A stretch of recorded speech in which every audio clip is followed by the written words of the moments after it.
Week 14, starter sit. Let's do it right now on Fantasy Football Today in 5.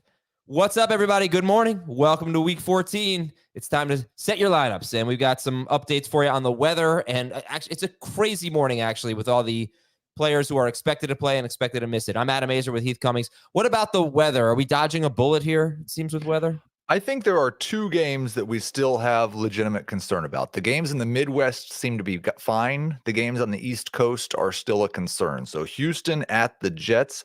And listen, I'm not a weatherman. I generally listen to Kevin Roth. So that's the guy I'd suggest you follow on Twitter. And he's got that one as an orange with off and on rain, sustained winds around 15 miles an hour with gusts to 30.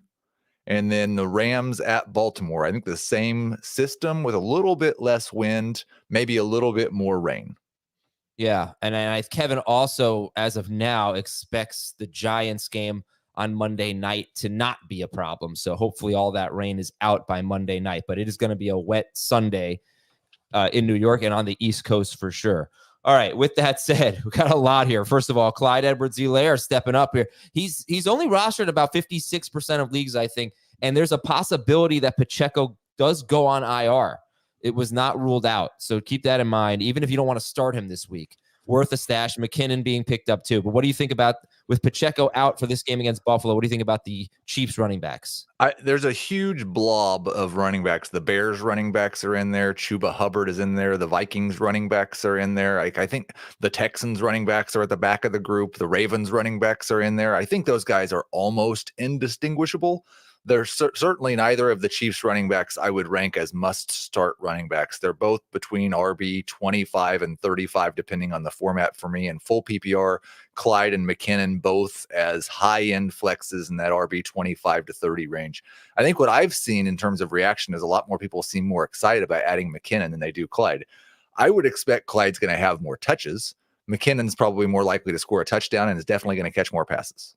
Yeah, that's the thing. I mean, Clyde Edwards-Helaire has struggled near the goal line. Pacheco has 5 1-yard touchdown runs this year. Who gets those? Clyde actually got in near the goal line last week. So who gets? Oh, but McKinnon wasn't playing. But that's I think the most likely answer is that they don't have a 1-yard rushing touchdown. They probably are just going to throw the ball inside the 10 even more than they already normally do, which plays into McKinnon's favor. But this actually could help Patrick Mahomes. You said you loved Austin Eckler on Thursday. That was before this report about them maybe, divvying up the work a little bit differently. Do you still love Austin Eckler? I'm still starting Austin Eckler. I'm slightly less excited about him, but I'm not considering sitting him. It's a fantastic matchup.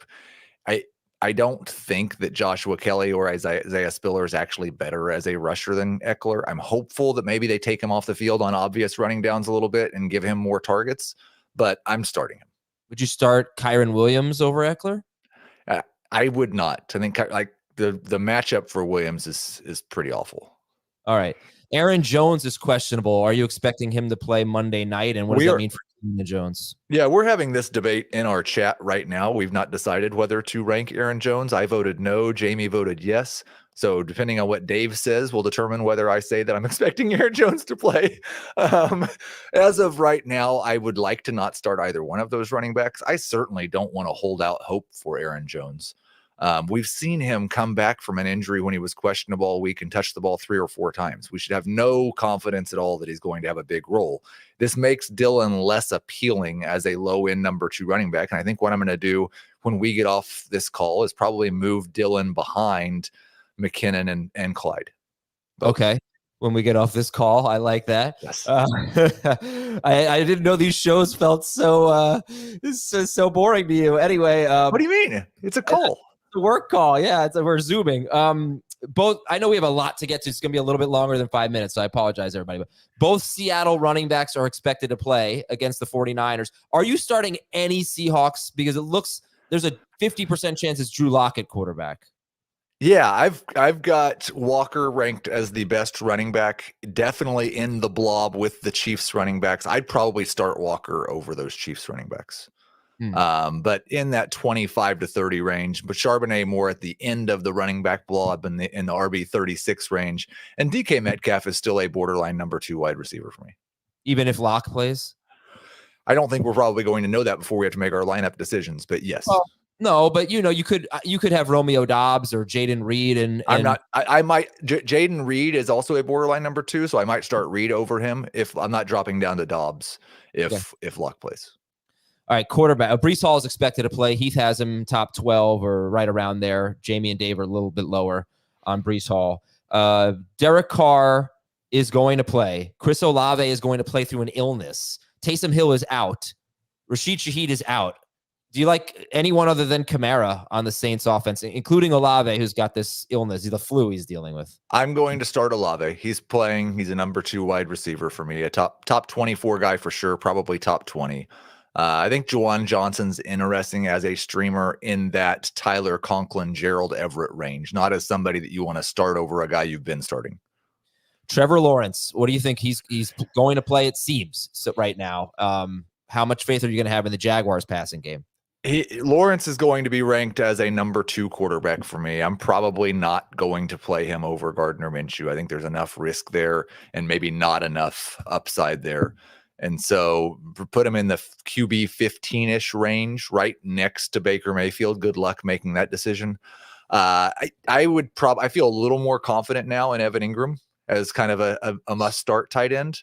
And Ridley's going to stay right in that DK Metcalf borderline number 2, high-end number 3 range. Yeah, I told Heath I have to decide between Lawrence and Mayfield. So thank you for wishing me luck in making that decision in a game I need to win. Cleveland has not announced a starting quarterback yet. Well, it's a 1:00 game, so we'll know. But we obviously want Flacco there. But Amari Cooper is going to play. If it's Flacco and Cooper, is he a must start? Is he a top 24 guy?